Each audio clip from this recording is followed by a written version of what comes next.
Nah, kita tentu ke siapa yang merah ibar dengan main ekar ini. Salah milih permainan Kak Madon. Cetoak yang menang. Tingginya omongan kau, Pek. Seluruh warga Selorong Selontok ini tahu siapa yang paling kentan. Biarkan skill yang membungkam Kak Madon.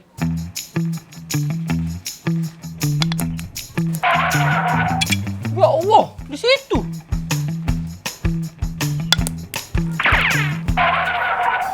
Nah, pojok aku Emang Amado sama Apep tuh lagi ngerebutin apa sih, Pak? Mereka lagi mengebut ke... Sebenarnya niat aku tuh pengen ngajak kamu berdua. Cuman budget aku cuma cukup untuk siko uang. Aku bingung lagi ngajak siapa. Ajak aku Bea. Lebih berguna daripada Madon. Pacak bawa barang sama yang lain-lain. Aku nih pengen nih anak kemarin tuh. Dosa lo, Bang. Ngajak Apek banyak ngelunya. Mak kau ngajak aku. Tak bosan gitu di perjalanan. Berkelakar terus gitu dalam mobil. Kak Madon kan pernah ke sana. Giliran aku puluk. Sudahlah, Pek. Agak kau marah wong tua kau pergi jauh-jauh. Mana agak kau muntah dalam mobil. Dah lah. Nambah pening laju pala aku. Cak ini, Be.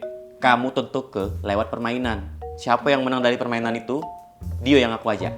Cak mana? Bener juga, Bang. Siapa takut? Jadi Cak itulah alasan mereka main nekal kayak ini. Oh, jadi Cak itu. Jadi siapa lah ya yang menang, Age?